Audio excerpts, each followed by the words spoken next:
Olá pessoal, sejam bem-vindos a mais um vídeo aqui do canal Physiclass. Quem fala com vocês é o professor Tibério, dando continuidade aqui ao nosso curso de eletromagnetismo clássico. Estamos estudando eletrostática no vácuo. Em especial para esta videoaula nós vamos resolver a equação do Laplace em coordenadas esféricas, obtendo assim a solução geral para simetria esférica azimutal. Então, para essa primeira videoaula sobre coordenadas esféricas, vamos fazer o caso mais simples, que é a solução geral para simetria esférica azimutal, tá? Nossa função potencial não vai depender da coordenada azimutal. Vamos começar assim, depois em uma outra videoaula mais específica, vamos resolver o caso geral e aí nós vamos encontrar a parte polar da solução, vai ser os harmônicos esféricos, tá? Muito bem. Então, os objetivos da nossa videoaula são aplicar o método de separação de variáveis para resolver a equação de Laplace em coordenadas esféricas com simetria azimutal e apresentar as propriedades dos polinômios de Legendre, muito importantes aqui para a gente poder resolver problemas com simetria esférica, em especial simetria esférica azimutal, tá? Bem, então eu vou começar aqui apresentando. Nós vamos resolver por separação de variáveis a seguinte equação, a equação de Laplace em coordenadas esféricas. Então, aí eu tenho o Laplaciano do potencial elétrico igual a zero. Esse é o Laplaciano em coordenadas esféricas. E é importante comentar aqui que o Laplaciano em coordenadas esféricas ele é bem mais complicado, né, da gente trabalhar do que em coordenadas cartesianas, né? Lembrando que no nosso curso de Física Matemática, caso você tenha interesse, nós fizemos toda a dedução, né, dos operadores diferenciais nas coordenadas curvilíneas, cilíndricas e esféricas, usando o conceito de fatores de escala. Se você quiser e tiver interesse em se aprofundar nessas operações de cálculo diferencial e integral, né, usando coordenadas curvilíneas, você pode assistir o nosso curso de Física Matemática, começando lá com notação inicial, seguindo até chegar a coordenadas curvilíneas, tá? Muito bem, então esse é o Laplaciano em coordenadas esféricas. Vamos aqui começar restringindo um pouco o nosso problema para casos com simetria azimutal. Nesses casos, o nosso potencial elétrico vai ser função somente da coordenada radial r e do ângulo θ que esse segmento forma com o eixo z. Ele não vai ser função da variável φ. Um exemplo disso, olha, de um problema que tem simetria azimutal e não depende da coordenada φ, é o seguinte problema. Imagine que você tem uma superfície esférica, ela é dividida por dois hemisférios que possuem densidades superficiais de cargas opostas. O hemisfério superior é carregado com a densidade superficial sigma e o hemisfério inferior é carregado com a densidade superficial de carga menos sigma. Esse é o tipo de problema que, se você girar toda a sua esfera de um ângulo φ em torno do eixo z, você não vai mudar em nada o aspecto do problema, ele vai permanecer da mesma forma que estava antes da rotação, portanto existe uma independência nessa variável φ. Então, nesse caso, nós temos uma simetria azimutal e o potencial elétrico não vai depender dessa coordenada φ, né, desse ângulo φ. Vai depender somente, né, um ponto aqui no espaço, que vai ter um potencial associado a esse ponto, né, devido a essa distribuição de carga. Só vai ser função da coordenada radial e da coordenada polar θ. Né? Muito bem, então são para esse tipo de problemas que nós vamos resolver a equação de Laplace inicialmente com simetria azimutal. E como eu já falei no início da aula, naturalmente nós vamos resolver para o caso geral e aí vamos chegar nos harmônicos esféricos. Já? Muito bem, se a gente admitir essa simetria azimutal, nós vamos ter que a equação de Laplace vai ter esse terceiro termo aqui igual a zero, já que a derivada em relação a φ do potencial vai ser zero, porque ele não depende de φ. Então você vai ficar somente com os dois primeiros termos aqui do Laplaciano de V. Muito bem, então vamos ficar somente com essa equação. Por separação de variáveis, vamos admitir que o nosso potencial elétrico, que é função somente de Rθ, ele vai ser função de forma separada das variáveis r e θ. Você vai ter uma função somente em r e uma função somente em θ. Aqui eu estou usando r maiúsculo e θ maiúsculo para representar as funções do potencial em funções das coordenadas r e θ. Tá? Substituindo o potencial dessa forma separada, nós vamos ter que as derivadas em r e em θ só vão atuar somente nas funções nas suas respectivas variáveis. A derivada em r vai atuar somente na função r e a derivada em θ vai atuar somente na função θ, fatorando assim a outra função. θ maiúsculo vai ser fatorado aqui na derivada em r e r maiúsculo vai ser fatorado aqui na derivada em θ. Se a gente multiplicar por 1 sobre r θ, o primeiro termo aqui a gente vai simplificar o θ, vai ficar com 1 sobre r, e aqui o segundo termo a gente vai simplificar o r, vai ficar 1 sobre θ. Aqui eu já estou escrevendo esse segundo termo aqui como sendo menos esse termo no lado direito da equação. Tá? Eu só fiz passar para o segundo membro da equação, ficando menos, né, o valor do termo. Tá? Muito bem, agora a gente chega a um resultado interessante. O lado esquerdo da equação só depende de r e o lado direito só depende da variável θ. Lembrando que r e θ são as coordenadas esféricas, né, e são variáveis independentes. Como os lados da equação são funções respectivamente de r e θ, variáveis independentes, ambas devem ser iguais a uma constante de separação. Né? Uma variação em r não pode implicar em uma variação aqui na função de θ, porque elas são variáveis independentes. Então, ambas só podem ser iguais se elas forem ambas iguais a uma constante. E aqui a gente vai usar essa constante de separação, é a constante lambda. Tá? Muito bem, então agora a gente partiu de uma equação diferencial parcial, que é a equação de Laplace, e temos agora duas equações, uma para a variável r e uma para a variável θ. Tá? Teremos então duas EDOs agora. Veja que agora as derivadas são totais, porque eu vou estar se referindo somente a uma única variável. A equação em R, operando aqui as derivadas, você vai chegar a essa equação. E a equação aqui em θ, você operando aqui, só organizando os termos, você vai chegar a essa equação. A primeira equação em R aqui é uma equação do tipo Cauchy-Euler, que a gente vai resolver facilmente usando uma substituição. Já essa equação aqui, se a gente usar a substituição x igual a cosseno de θ, nós vamos chegar à famosa equação de Legendre, que é a equação mais difícil de resolver, mais trabalhosa, e iremos devotar um pouco da atenção dessa aula para resolver essa equação. Vamos resolver as duas, inicialmente resolvendo a de Legendre e depois a de Cauchy-Euler. Tá? Até porque a equação de Legendre ela vai impor certos valores específicos aqui para a constante de separação lambda. E aí a gente, encontrando que valores são esses, vamos resolver a equação radial. Muito bem, então vamos inicialmente resolver a equação polar, que é a equação de Legendre. Vou mostrar aqui que de fato é a equação de Legendre. A equação polar eu só fiz repetir o que estava lá apresentado anteriormente. Agora eu vou calcular aqui a derivada desse produto. Vamos ficar simplesmente com a derivada segunda de θ em relação a θ, né, vezes seno de θ, mais a derivada do seno de θ, que dá cosseno de θ, vezes a derivada de θ em relação a θ. Simplesmente aplicando a regra do produto para as derivadas. Então vamos ficar com essa equação diferencial ordinária. Dividindo tudo por seno de θ, aqui você vai ter 1, dividindo seno de θ por seno de θ dá 1. Dividindo cosseno de θ por seno de θ, vamos ter cotangente de θ, e dividindo o seno de θ novamente por seno de θ dá 1. Então a nossa equação diferencial, depois de calcular a derivada e dividir tudo por seno de θ, vamos ficar com essa equação aqui. O que é que nós vamos fazer agora para chegar à equação de Legendre? Vamos usar aqui a substituição de variável. Vamos dizer que x é igual a cosseno de θ. Quando a gente usa essa substituição, a nossa equação diferencial vai partir disso para uma equação de Legendre. Veremos. Se a gente derivar em relação a θ, é a mesma coisa que derivar x em relação a θ e depois derivar em relação a x. Simplesmente aqui eu estou aplicando a regra da cadeia, né, de derivadas.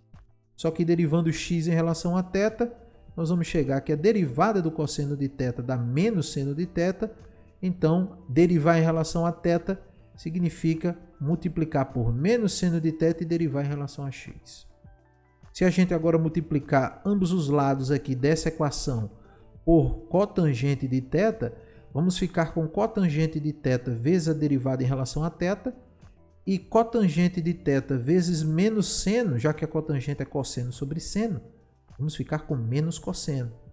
E simplesmente menos x, já que a nossa mudança de variável é x igual a cosseno de θ. Então, esse segundo termo aqui a gente já calculou quanto é que ele irá ser, quanto é que ele vai valer em termos da variável x igual a cosseno de θ. Ele vale menos x vezes a derivada em relação a x. Calculando agora a derivada segunda, em relação a θ, você tem d de θ. A derivada em relação a θ, já calculamos anteriormente, dá menos seno de θ d dx. Eu substituí aqui. Então, vou ter menos a derivada em relação a θ de seno de θ d dx. Agora, aplicando a regra do produto, eu vou ter derivada do primeiro, cosseno de θ, vezes d dx. Repito o primeiro, derivada do segundo. Então, eu vou ter d de θ d dx.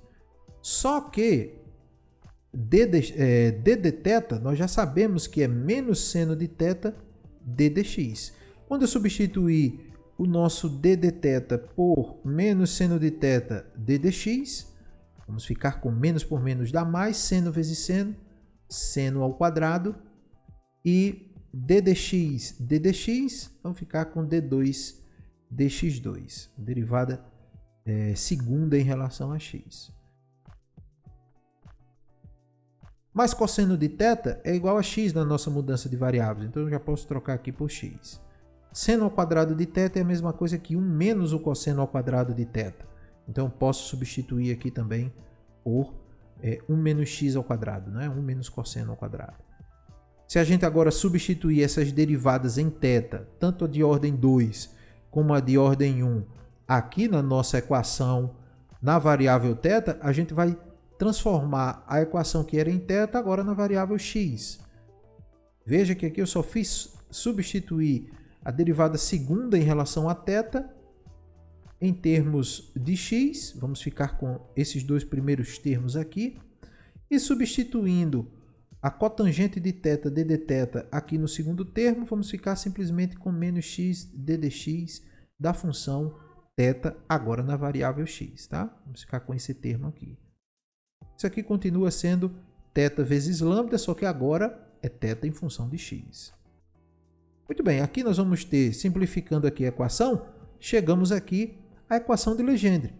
Aqui, menos x dθ dx, menos x dθ dx dá menos 2x dθ dx. Tá? Essa é a famosa equação de Legendre. Note que essa equação é uma equação diferencial ordinária homogênea, só que com coeficientes não constantes. Então, ela é uma equação mais complicada de resolver. A gente não consegue resolver ela por uma substituição, E o método que a gente vai resolver essa equação é o método da série de potências. Tá? Muito bem, então a nossa equação de Legendre, repetindo ela aí, nós vamos tentar resolver ela pelo método de série de potências. Consiste simplesmente em a gente admitir que a solução θ de x ela é expressa em termos de uma série de potências de x, onde você vai ter aqui os coeficientes dos termos em x, da nossa série, sendo AK. Esse K aí vai variar de 0 até infinito, até porque a gente não pode admitir que essa série, a princípio, ela seja finita. A gente tem que admitir que ela é uma série infinita. E aí nós devemos determinar quem são esses coeficientes AK que resolvem a nossa equação diferencial aí ordinária de Legendre. Tá? Então, por série de potências, admitindo que a nossa solução pode ser escrita em termos de uma série de potências de x, onde os termos aqui, um dos coeficientes AK é que devem ser determinados, vamos ter as seguintes derivadas. A derivada de ordem 1, de θ de x, você vai ter aqui x elevado a k vai passar a ser x elevado a k menos 1, e o k vai cair aqui multiplicando, então você vai ter k vezes ak que multiplica x elevado a k menos 1. Derivando novamente, você vai ter o k menos 1 agora vai cair novamente, então você vai ter k que multiplica k menos 1. E você vai ter x elevado a k menos 1, dando x elevado a k menos 2. Então essa aqui é a derivada de segunda ordem da nossa expressão que a gente está assumindo ser uma série de potências aí em x. Né? Esse é o método de solução por série de potências de uma equação diferencial ordinária, nesse caso a equação de Legendre. Tá? Muito bem. A gente pode reordenar esses termos aqui dessa expressão. Porque a gente percebe que se substituir k por zero, né, quando você for escrever aqui os termos dessa série, substituindo k por zero ou k igual a 1, os dois primeiros termos, né, k igual a 0 e k igual a 1, eles vão ser inúteis. Porque você vai ter aqui termos zeros, tanto para k igual a 0 e k igual a 1. Então a gente pode usar aqui o que a gente chama de reordenamento de termos. É simplesmente uma maneira diferente de você contar os termos, mas eles continuam sendo os mesmos termos, tá? Por exemplo, se você perceber aqui, o primeiro termo que vai ser diferente de zero é para k igual a 2. Quando você substituir k por 2, você vai ter aqui 2 vezes 2 menos 1. 2 menos 1 dá 1, então aqui você vai ter 2. A 2, x elevado a 2 menos 2 dá x elevado a 0. Ou seja, você vai ter aqui que o primeiro termo da série é simplesmente 2 vezes A2.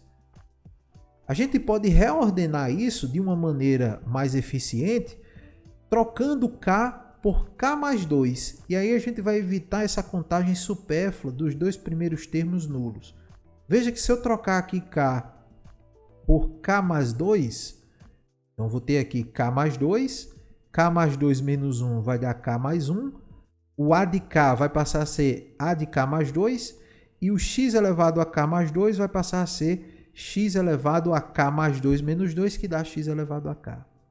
Veja que aqui você vai ter exatamente os mesmos termos que essa série, só que agora eles estão reordenados.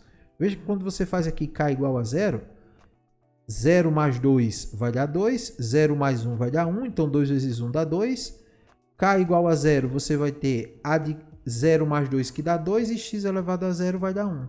Ou seja, o mesmo termo do lado esquerdo aqui da equação se você fizer k igual a 2, só que aqui ela começa de 0.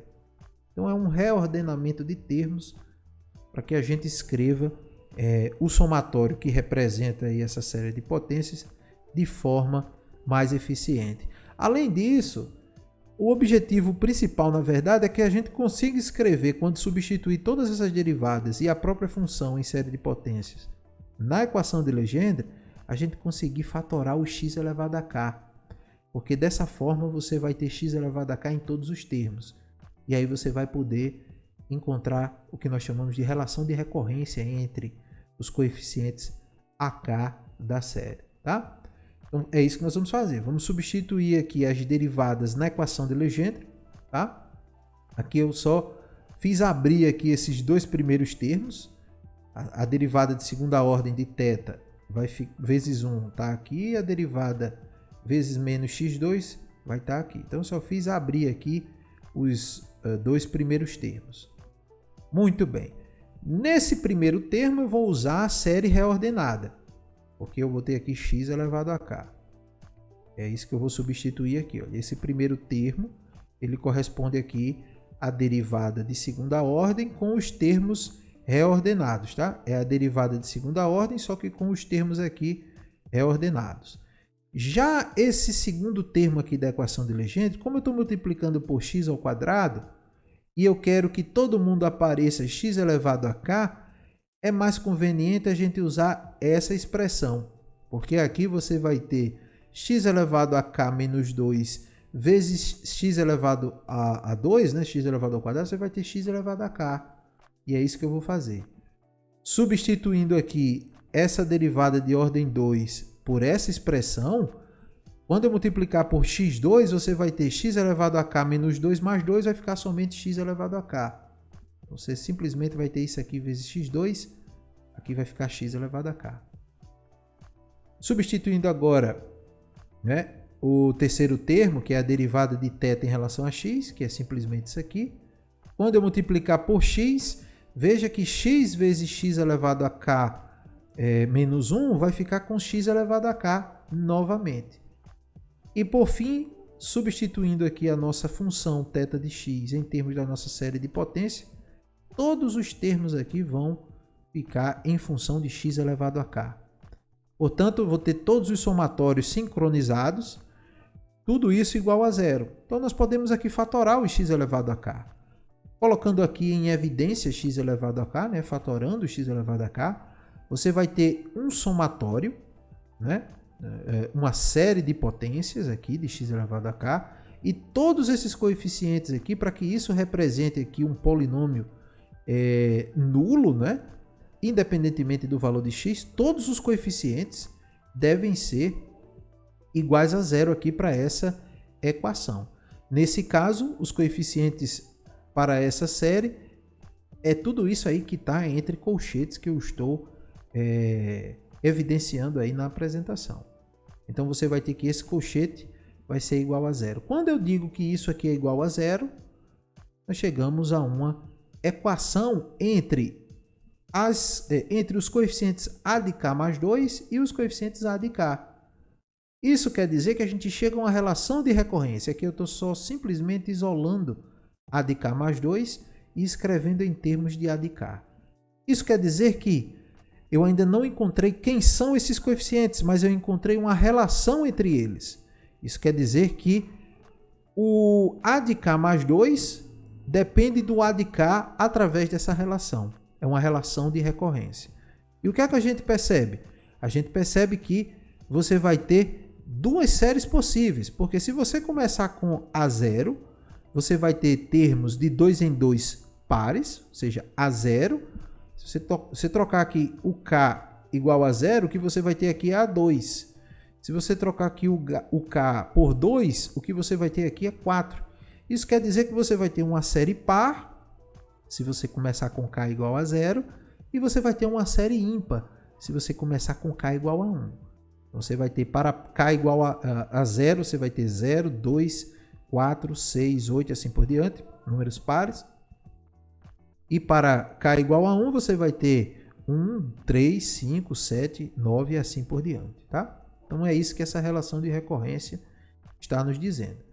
Por exemplo, aqui, olha, eu vou colocar a relação de recorrência aqui novamente e vou começar aqui partindo de A0. Se a gente trocar aqui o K por 0, nós vamos ficar aqui, olha, com A0 e aqui vai ficar A2. Aqui você vai ficar com 0 e aqui embaixo você vai ficar com 0 mais 2 vezes 0 mais 1 dá 2. Então, o coeficiente A2 ele vai ser menos lambda sobre 2 vezes A0. Por isso que a relação de recorrência, olha, o próximo termo da série vai depender do anterior. Começando de A0, o próximo par vai ser A2 e ele depende de A0. Agora, se a gente for para o próximo, que é K igual a 2, vamos ficar com A2 do lado direito e A4 do lado esquerdo. E assim a gente vai aumentando o grau, né, do polinômio associado à nossa série de potências de x, de 2 em 2, começando, né, para os termos pares. Veja aqui que K igual a 2, você vai ter A2 e A4 do lado esquerdo aqui da relação de recorrência. Aqui você vai ter 2 vezes 3, né, que é 2 vezes 2 mais 1 vai dar 3, e 2 vezes 3 vai dar 6, coloquei aqui. E no denominador vai dar 4 vezes 3, que dá 12. Como você já calculou A2, você tem que A2 é menos lambda sobre 2 vezes A0, você substitui o A2 e encontra quem é o A4 em termos de A0. E seguindo assim, você vai construindo os coeficientes da nossa série de potência que resolve o problema, primeiro começando pelos pares. Agora, para K igual a 4, se você substituir K igual a 4, você vai ter A4 do lado direito e A6 do lado esquerdo. Então, a gente vai acabar determinando quem é o coeficiente A6. Substituindo K por 6, você vai ficar com 20 menos lambda dividido por 30 vezes A4. E substituindo A4 por menos lambda vezes 6 menos lambda dividido por 24 a 0, essa é a expressão que nós vamos ter para o A6. E assim por diante. E dessa forma a gente vai construindo os próximos termos da nossa primeira série par. Se a gente partir agora de A1, nós vamos ter os termos para a série ímpar, né, que representa a nossa série de potências que resolve a equação de Legendre. Começando aí com K igual a 1 para os termos ímpares, nós vamos ter A1 do lado direito e A3 do lado esquerdo. O K vai ser igual a 1, então vai ser 1 vezes 1 mais 1 dá 2, 1 vezes 2 dá 2, dividido por 1 mais 2, 3, vezes 2, 6. A gente continua, o próximo valor ímpar, depois de 1, vai ser K igual a 3. Você vai determinar aqui quem é o A5, né? E como você já determinou quem é o A3, você substitui o A3 e aí você determina quem é A5 em termos de A1. E continua o cálculo. O próximo ímpar agora é K igual a 5, você vai determinar quem é A7. A7 em termos de A5 e depois você, de calcular A5 anteriormente para K igual a 3, substitui e encontra A7 em termos de A1. Tá? E assim você pode ir sucessivamente encontrando coeficiente após coeficiente de cada série, para a série par e para a série ímpar da nossa solução em série de potências para a equação de Legendre. O que é que a gente vai encontrar? Até agora, a nossa solução pode parecer um pouco complicada, mas é de fato assim mesmo.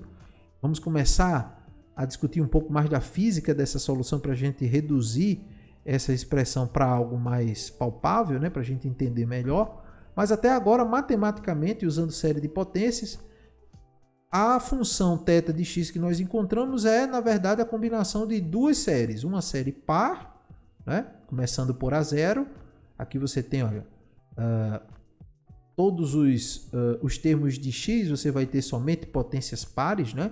Aqui você tem x elevado a 0 que dá 1, x elevado ao quadrado, x elevado à quarta, x elevado à sexta, e você vai ter, né, o A0, o A2, o A4, o A6 e assim por diante. E a mesma forma aqui para os termos ímpares. Tá? Então nós temos aqui duas séries de potências que resolvem a nossa equação diferencial, tá? E sendo cada uma série par e uma série ímpar. Obedecendo a uma relação de recorrência, que a gente usa essa relação de recorrência. A partir do primeiro termo, a gente consegue construir os termos posteriores.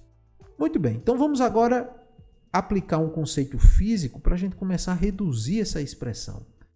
Contudo, devemos testar se estas séries obedecem ao critério de convergência, fazendo com que a solução seja fisicamente aceitável. O que é que isso quer dizer? Quer dizer que a nossa série, que naturalmente aqui ela é infinita, veja que quando a gente for construindo, não há restrição para o valor de K.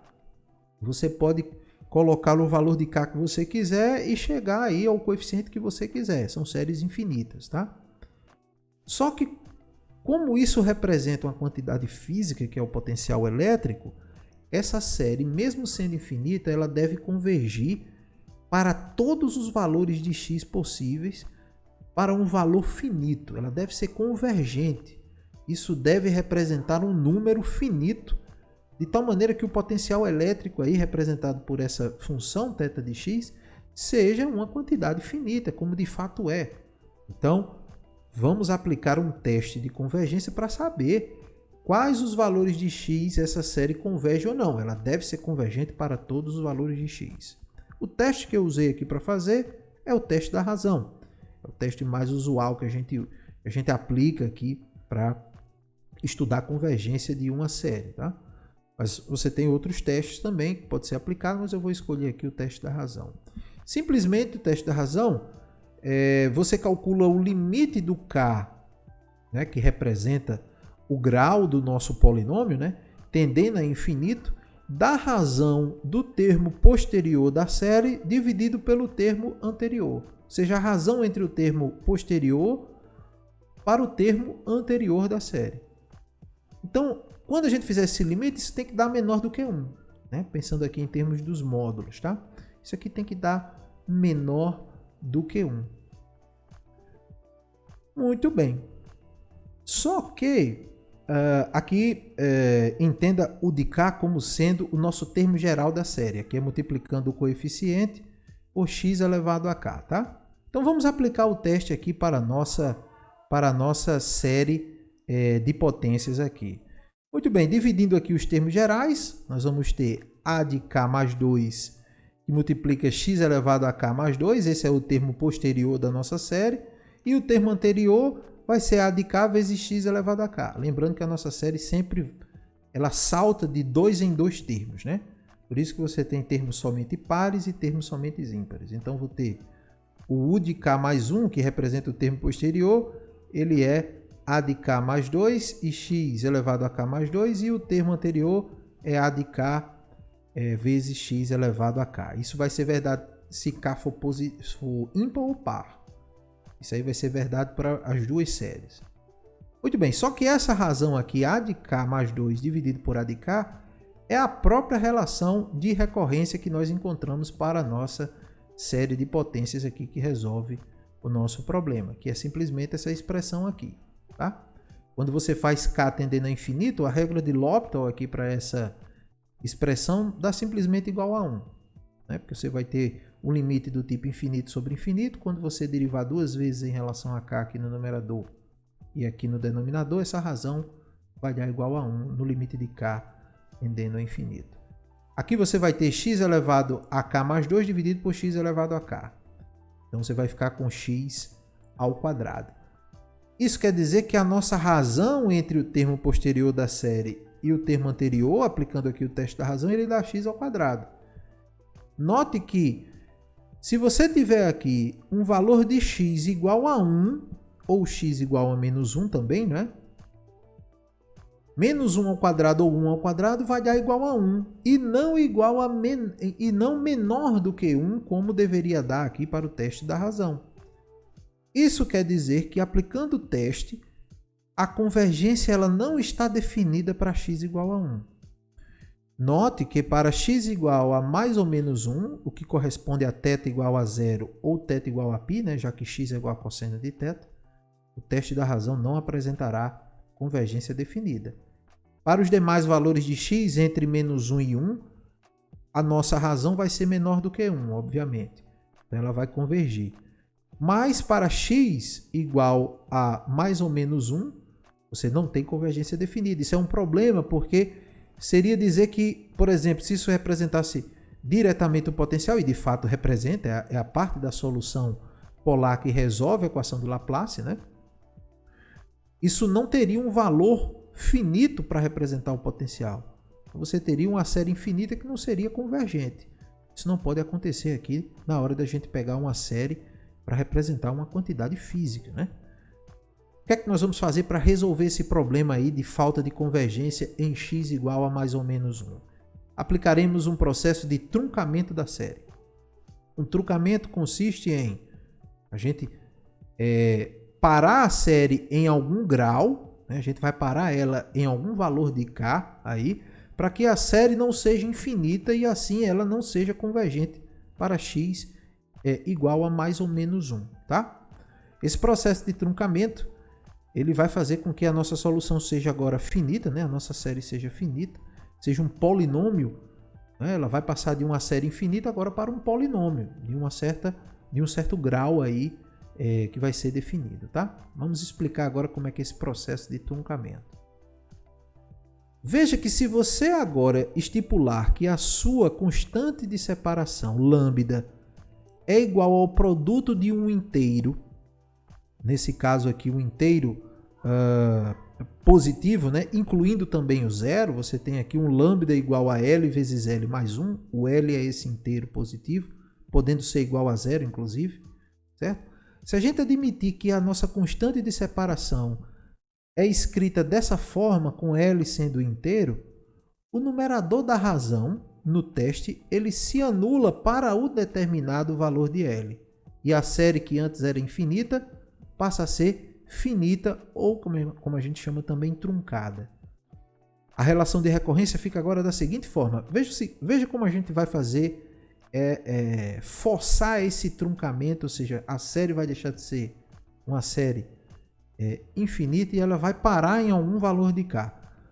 Lembre-se que aqui nós tínhamos lambda, né, na nossa relação de recorrência. Eu estou trocando agora esse lambda por uma expressão mais específica. Eu estou dizendo que o lambda é o produto de um inteiro vezes o seu sucessor, né? L vezes L mais 1. Esse L pode ser 0, 1, 2, 3, 4 e assim por diante. Veja que quando a gente diz isso aqui, a relação de recorrência ela vai dar um coeficiente A de K mais 2 igual a 0 quando esse K for exatamente igual a L. Porque se K for igual a L, essa expressão aqui no numerador vai zerar. E aí você vai ter que a nossa série ela vai parar exatamente nesse K igual a L, fazendo com que A de K mais 2 seja 0 e também os seus posteriores. Eu vou aqui pegar como exemplo, né, para explicar e não ficar tão abstrato, eu vou pegar aqui, por exemplo, L igual a 2. Vamos dizer que a nossa constante de separação, né, ela vai ser 2 vezes 2 mais 1, ou seja, esse L aqui vai ser igual a 2. Como L é igual a 2, eu estou me referindo à série de potências pares, tá? Então eu vou calcular aqui quem é a A4. Então, eu vou substituir aqui, olha, o K por 2. Lembre-se que é A de K mais 2 do lado esquerdo e A de K do lado direito. Então, substituindo aqui K por 2, você vai ter A4 e A2. E aí o numerador vai ficar K igual a 2, né? Então, você vai ter 2 vezes 2 mais 1, menos 2 vezes 2 mais 1.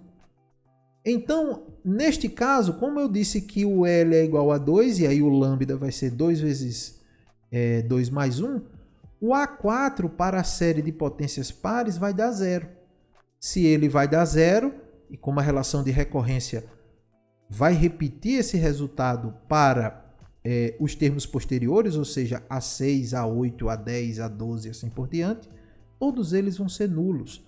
E aí a série vai parar somente em A2, ela só vai até A2.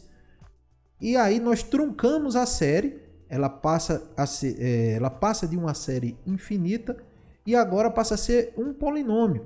Então, nesse caso, nós vamos ter um polinômio PL de x. Eu vou chamar esse polinômio assim, PL de x, de grau L igual a 2. Veja que para L igual a 2, você vai ter os termos pares.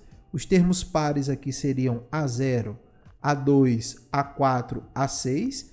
Como nós já estipulamos que a nossa constante de separação lambda vai ser igual a 2 vezes 2 mais 1, então o A4 vai dar 0. E aí a série vai parar aqui no A2, porque A4 vai ser 0, A6 vai ser 0, A8 vai ser 0 e assim por diante. Então nós vamos ter somente A0 e A2 diferente de 0, quando eu estipular que o L é igual a 2 ou o lambda, né, é igual a 2 vezes 2 mais 1. Então aqui nós vamos ter agora a seguinte expressão. Vamos ter A0 que multiplica menos... aqui é o termo A2, né, que eu estou só substituindo em termos de A0. Nós já mostramos anteriormente que A2 vale menos lambda sobre 2 A0, tá? Muito bem. Então agora o nosso polinômio ele foi, né, representa a nossa série truncada e ela só vai até grau 2. Então antes a nossa série infinita, que não convergia para x igual a 1 ou menos 1, ela agora representa um polinômio, ou seja, uma expressão finita que passa, por assim dizer, no teste de convergência. Aqui você não vai ter um valor infinito associado à solução do nosso problema. Vai ser um polinômio, né, de valor finito. Nesse caso aqui, olha, substituindo aqui lambda por L vezes L mais 1, então vamos ter 2 vezes 2 mais 1. Vamos ficar aqui com P de L igual a 2, ou seja, P2 de x igual a A0 que multiplica 1 menos 3 vezes x ao quadrado. Aqui nós vamos usar o critério sempre para todos os polinômios, independentemente do grau dele, que quando x é igual a 1, o polinômio vai dar 1 para todo o valor de L possível.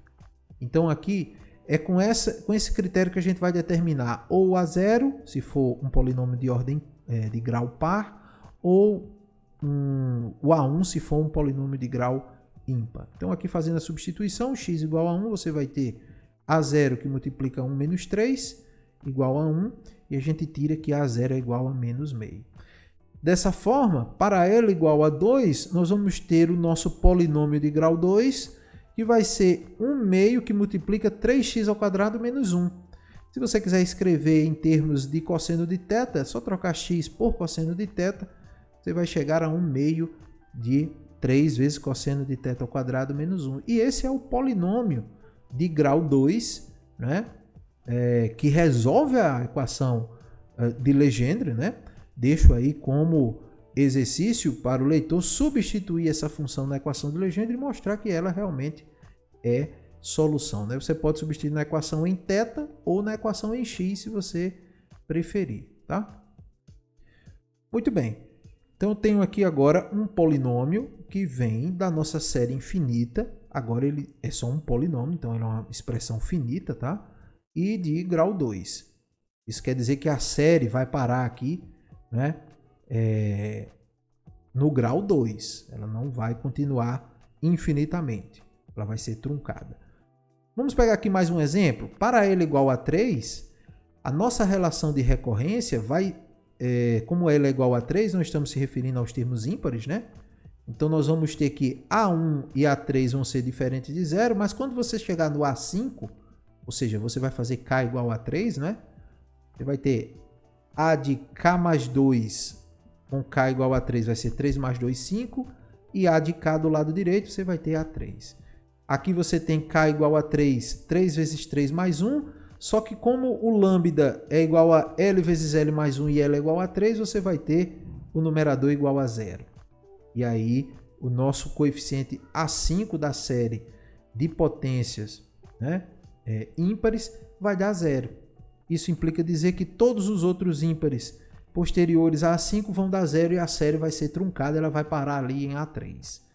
Em outras palavras, vamos ter um polinômio de grau 3, uma expressão finita, não é mais uma série de potências, né? Não é mais uma série infinita que não converge para x igual a mais ou menos 1, tá?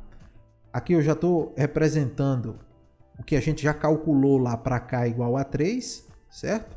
Nos slides anteriores. E nós vamos chegar a esse polinômio aqui, tá? Muito bem.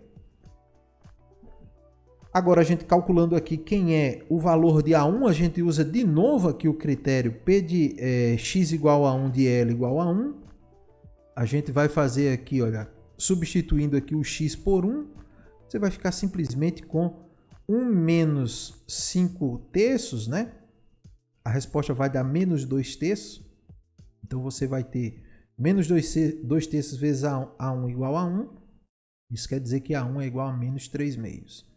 Substituindo A1 aqui na expressão e trocando x por cosseno de θ, vamos ter o polinômio, né, de grau 3, que vem do truncamento da série de termos ímpares, né? Solução da equação de Legendre.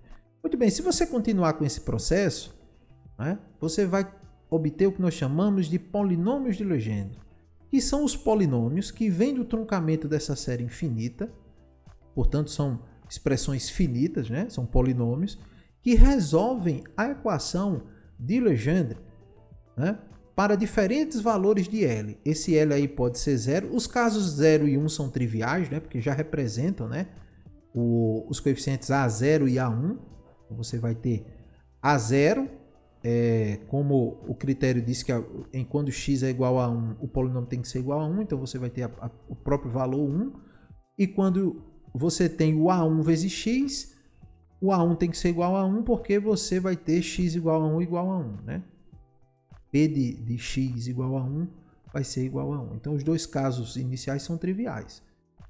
Quando L é igual a 0 e L é igual a 1. Por isso que eu fiz para L igual a 2 e L igual a 3. E como exercício, eu deixo para você fazer para L igual a 4 e L igual a 5. Repetir o mesmo procedimento que eu fiz. Quando você fizer L igual a 4... você vai perceber que a sua série ela vai ser truncada no termo A4. E aí o termo A6 vai ser 0, A8, A10, A12, e assim por diante vão ser 0 por causa do truncamento. Se você fizer L igual a 5, a série vai parar no termo de grau 5, anulando também assim os termos posteriores, A7, A9, A11 e assim por diante. E é nesse processo de truncamento que a gente encontra as soluções para a parte polar da equação de Laplace, ou seja, a equação de Legendre, que é a parte polar da equação de Laplace. A EDO de Legendre que representa a parte polar da equação de Laplace. Tá? Esse conjunto de polinômios que resolvem a equação diferencial de Legendre são os famosos polinômios de Legendre. Tá? Vamos agora apresentar algumas propriedades gráficas, né? E outras propriedades importantes desses polinômios. Aqui eu apresento os primeiros 6 gráficos dos polinômios de Legendre. Tá? Aqui para L igual a 0, simplesmente uma função constante, né? PL0 de x igual a 1. Para L igual a 1, nós vamos ter aqui uma função linear, porque você vai ter simplesmente P de L de x igual a x. E aqui você vai ter uma parábola para L igual a 2, né? Você vai ter uma função quadrática. Para L igual a 3, você vai ter aqui esse gráfico, L igual a 4 e L igual a 5, né? Uma primeira coisa importante é que a partir de L igual a 1, todos os polinômios vão ter raízes reais. Você vai ter aqui, olha, para L igual a 1, uma raiz real. Para L igual a 2, 2 raízes reais. Para L igual a 3, 3 raízes reais. Para L igual a 4, 4 raízes reais. E assim por diante. Além disso, aqui pelo gráfico, a gente já percebe uma propriedade muito importante aqui dos polinômios, que é simplesmente a paridade. Os polinômios de Legendre possuem paridade definida. Quer dizer que se você tiver um L par, se você trocar o sinal da variável x e passar a ser menos x, o valor do polinômio ele não muda. Portanto, existe uma certa simetria definida, né? Nesse caso, uma paridade definida para os polinômios de Legendre. PL de menos x é igual a PL de x, se esse L for um número par. Se L for um número ímpar, aí você vai ter um polinômio ímpar, e aí você vai ter que P de L de menos x é igual a menos P de L de x.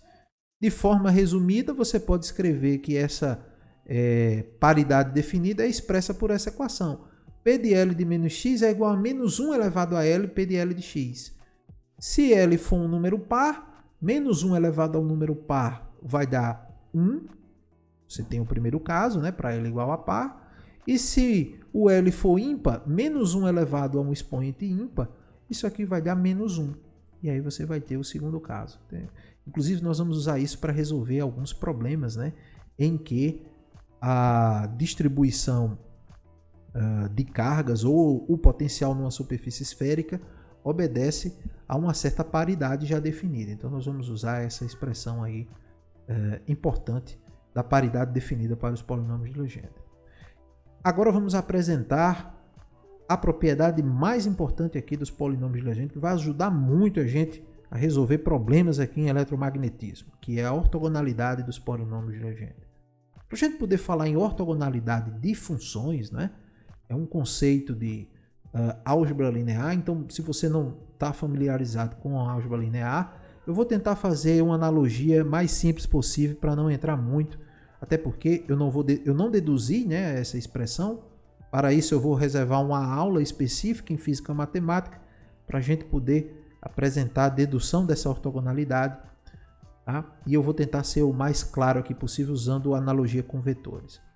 A ortogonalidade de polinômios de Legendre é uma propriedade dentro de um espaço de funções, né, que é composto é um espaço abstrato em que a gente escolhe uma base para representar uma função. Algo muito similar ao que a gente faz com vetores. Quando a gente escreve, por exemplo, um vetor A em termos de suas componentes escalares cartesianas AX, AY, AZ, nas direções I, J, K, nós estamos escrevendo um vetor em termos de uma base ortogonal, que são os vetores da base canônica, I, J, K ou X, Y, Z, se você preferir, tá? Então, esses vetores da base I, J, K, X, Y, Z, eles são ortogonais e eles formam uma base para representar outros vetores nesse espaço vetorial. Aqui nós vamos ter a mesma analogia. Nós vamos conseguir, através dos polinômios de Legendre, expressar funções em um espaço em termos dessa base representada pelos polinômios de Legendre. Então, os polinômios de Legendre são a base de um espaço vetorial de funções em que a gente vai usar essa base para escrever outras funções. Só que, assim como os vetores, esses polinômios eles possuem um certo, entre aspas, produto escalar para a gente poder definir essa ortogonalidade. Nesse caso aqui, o nome correto mesmo é produto interno, em que é definido como a integral em todo o intervalo do x. O x aqui varia de -1 até 1, então eu vou multiplicar aqui as funções, vou multiplicar aqui dois vetores, não é? P de L e P de L', e vou integrar em todo o intervalo de x, de -1 até 1.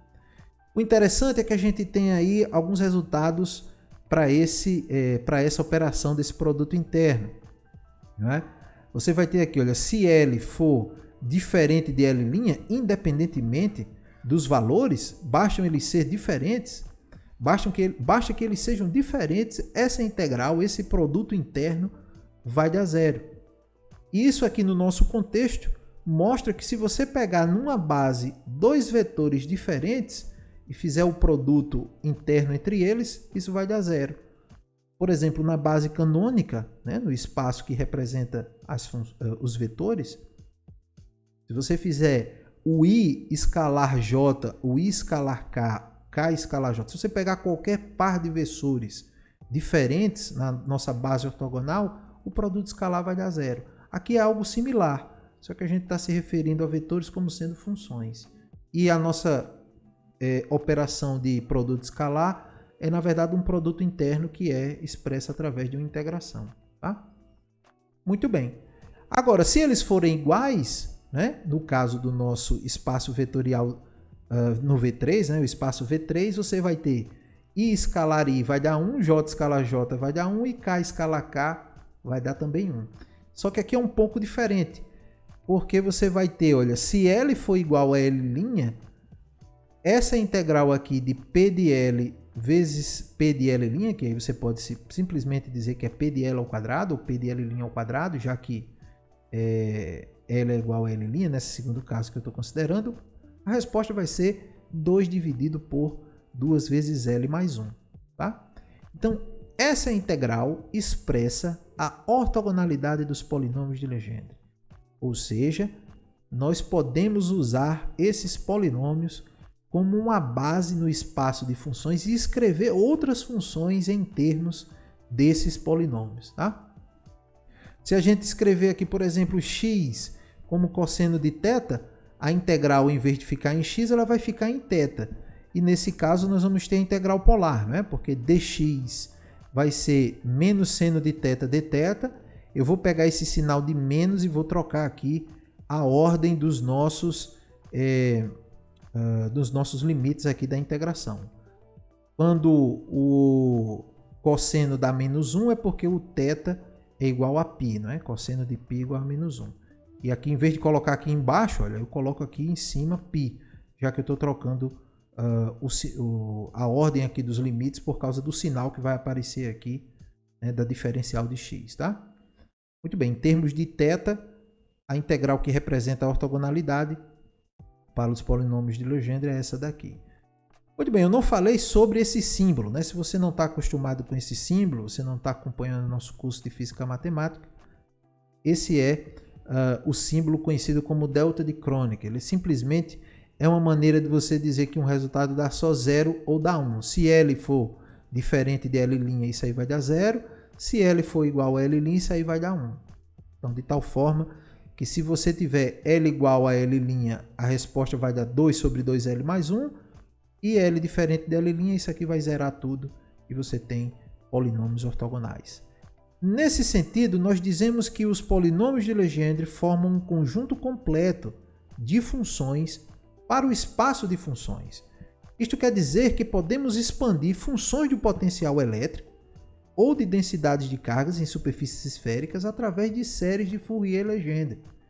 Como esses polinômios eles representam uma base em um espaço de funções, eu posso pegar qualquer outra função, da mesma forma que eu pego um vetor e decomponho ele nas direções i, j, k ou x, y, z, eu vou decompor uma função em termos desses polinômios. Eu vou dizer que você vai ter componentes escalares similares, né, que seriam os coeficientes, né, de Fourier-Legendre, para cada um polinômio que vai representar aí essa base no espaço de funções. Então nós temos aqui as expansões em séries de Fourier-Legendre. Em muitos problemas aqui nós vamos ter, por exemplo, o potencial especificado numa superfície esférica. E esse potencial pode ser uma função de θ, né? Essa função de θ ela pode ser escrita em termos dos polinômios de Legendre. Veja só que maravilha.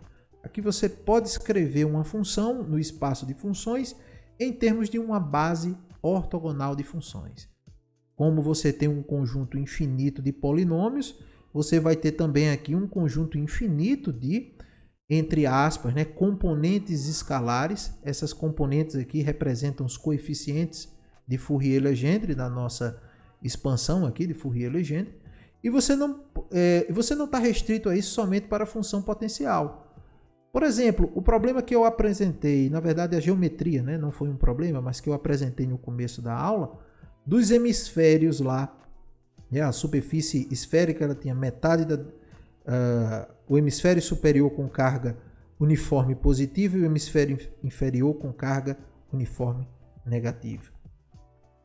Aquilo é um caso de você representar uma função densidade, que é função do θ, né, em termos dos polinômios de Legendre. Então você pode expandir tanto potencial como densidades superficiais esféricas em termos dos polinômios de Legendre, porque eles representam um conjunto completo, né? Eles obedecem a essa relação de ortogonalidade e representam um conjunto completo. Como a gente pode fazer isso? Como é que a gente calcula esses coeficientes para representar uma função em sua série de Fourier-Legendre? A gente vai aplicar aqui o famoso truque de Fourier, que nós já aplicamos no contexto lá da equação de Laplace em coordenadas retangulares, né, coordenadas cartesianas, e nós vimos lá que as funções senos, né, os senos de Fourier, naturalmente são funções ortogonais e que formam um conjunto completo também. Então a gente fazia a escrita das funções em termos das séries de Fourier da função potencial, por exemplo. Aqui a gente vai fazer o mesmo truque. Vamos multiplicar aqui, por exemplo, v de θ por p de L de cosseno de θ e integrar de 0 até π no intervalo polar, não é? Seno de θ dθ. Então eu vou fazer isso do lado esquerdo dessa equação e vou fazer isso do lado direito. Veja que o lado esquerdo eu tenho uma função de θ e o lado direito eu tenho uma soma, né, de todas as componentes dessa função v de θ ao longo dos polinômios de Legendre que representa essa base, né, do espaço de funções, esse espaço abstrato de funções. Então, multiplicando aí por P de L', né, ambos os lados dessa equação, você vai ter essa integral aqui do lado esquerdo e você vai ter esse somatório de integrais aqui do lado direito. Só que lembrando, como a gente multiplicou por P de L' e nós vamos integrar em todo o intervalo polar, sendo de θ dθ, nós vamos ter que isso aqui é a nossa relação de ortogonalidade. Portanto, isso aqui só vai dar diferente de zero quando L for igual a L'. E aí esse somatório que antes era infinito, ele vai sobrar só um único termo. E esse é o famoso truque de Fourier. Como é que você resolve um coeficiente desse dentro de uma soma infinita, não é? Esse é o truque de Fourier. Você usa o fato das funções serem um conjunto completo, tá? Por exemplo, se você quiser determinar aqui quem é o C4, quem é o coeficiente C4 associado ao polinômio de Legendre de grau 4, né? P4 de cosseno de θ. Bastaria você multiplicar por P4 e fazer a integração. Todos os outros termos aqui do somatório dariam zero, porque você teria polinômios de graus diferentes, né? Quando você fizer 1 com 4 ia dar 0, 3 com 4 ia dar 0, 6 com 4 ia dar 0 e assim por diante, ia sobrar somente o C4.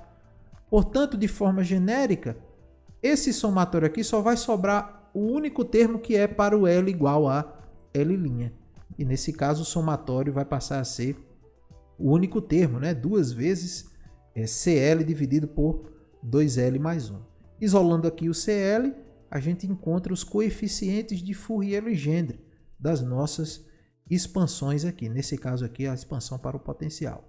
Se você quiser fazer para a densidade superficial, basta você fazer aqui, né, para os coeficientes dl aqui no caso. Né? Eu estou usando aqui os coeficientes só para representar séries de Fourier-Legendre genéricas aqui no nosso problema.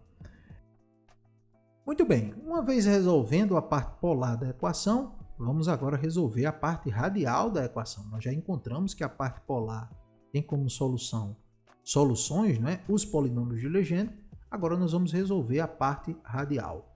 Nós já vimos que a equação, né, na parte polar, ela impõe para que a gente tenha o truncamento da série e a gente resolva o problema de convergência, né, da série para x igual a mais ou menos 1, a gente teve que impor que a constante de separação tinha que ser lambda igual a L vezes L mais 1, onde esse L é o grau do polinômio que será solução da nossa equação polar.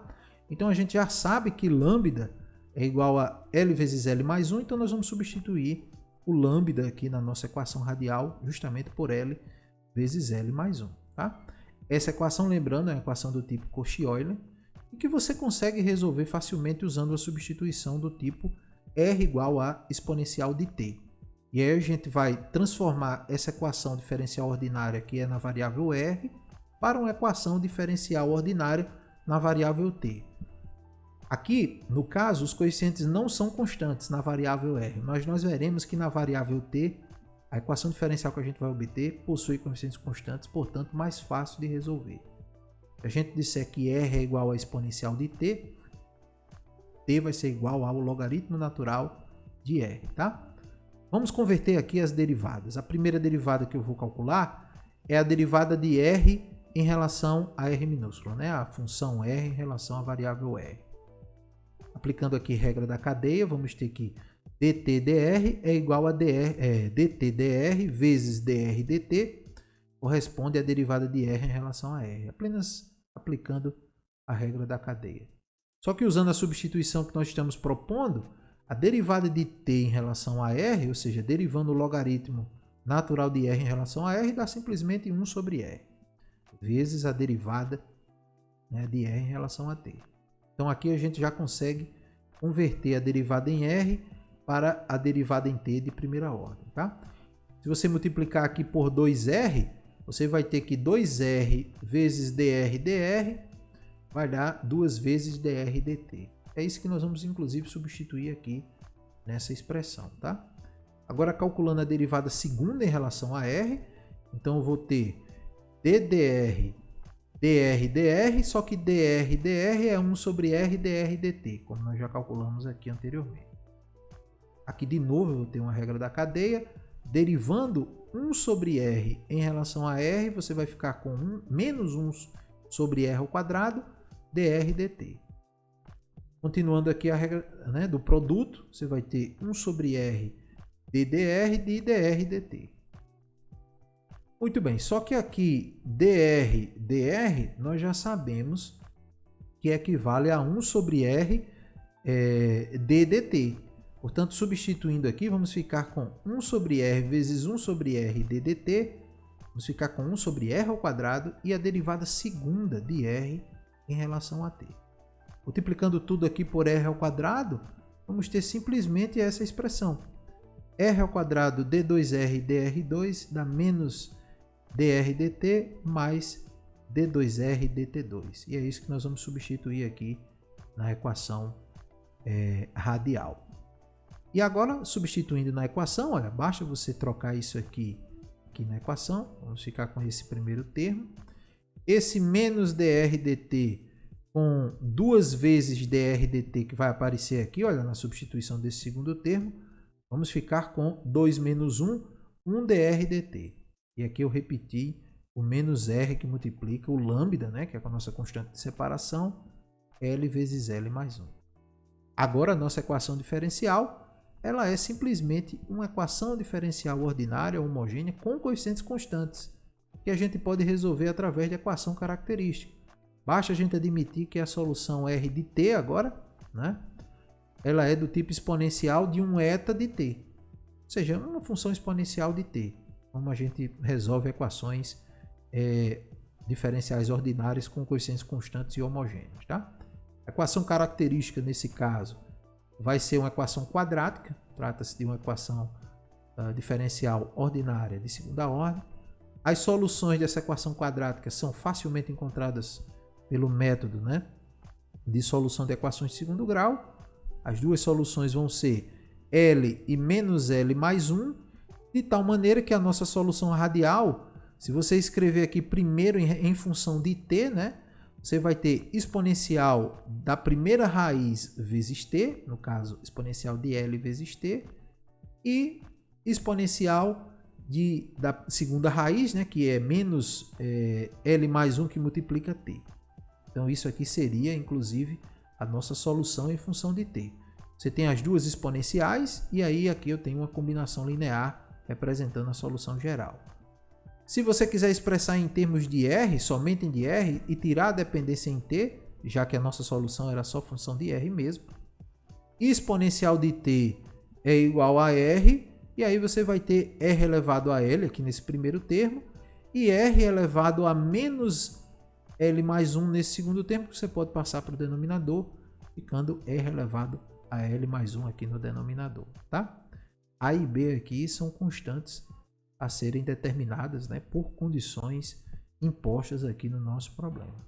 Então, nós já resolvemos completamente as duas equações diferenciais ordinárias para a nossa equação de Laplace, que foi separada, né? Nós aplicamos separação de variáveis.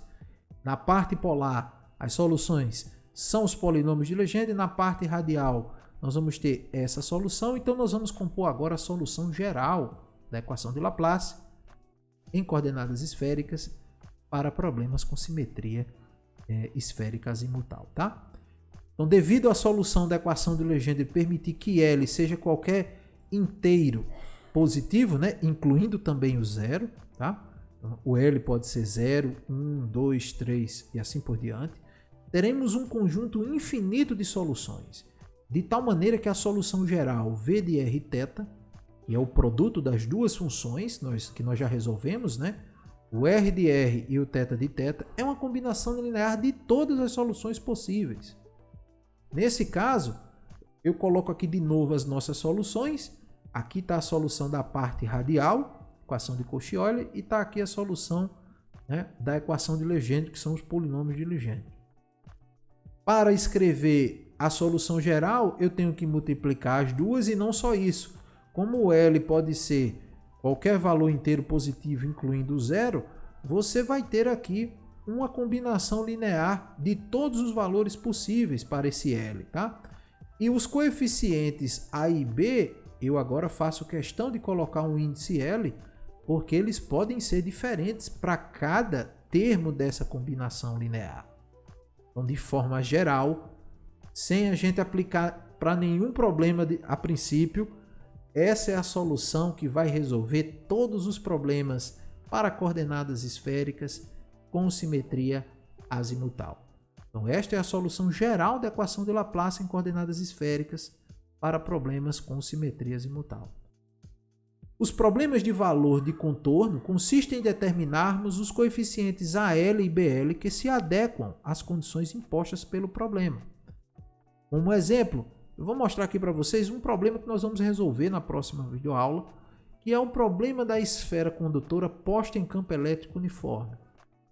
Este problema possui simetria azimutal. Quando a gente colocar uma esfera condutora em um campo que estava inicialmente uniforme, as linhas de campo estavam perfeitamente paralelas, formando linhas retas paralelas. Quando a gente coloca essa esfera aterrada condutora nesse espaço que está atuando um campo uniforme, você vai ter que as linhas de campo vão ficar distorcidas. Então você, para resolver esse problema, você pode usar a simetria esférica azimutal do problema. Note que você não vai depender de φ para resolver o potencial elétrico, ele vai depender somente das coordenadas r e θ, e esse é um problema em que a gente vai aplicar essa solução.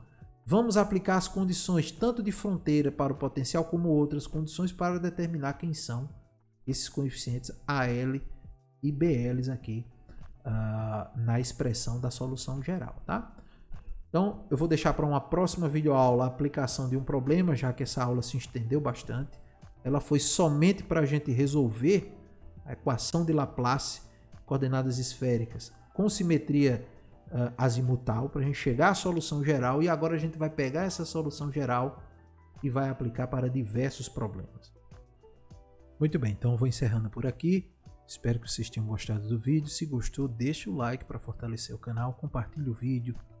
Você é estudante de física, ajude a gente a divulgar esse trabalho aqui do PhysiClass, compartilhe com seus colegas, estudantes de física ou também de outras áreas, colegas que estudam outras áreas e estejam interessados também em estudar física. Forte abraço a todos, até a próxima, valeu!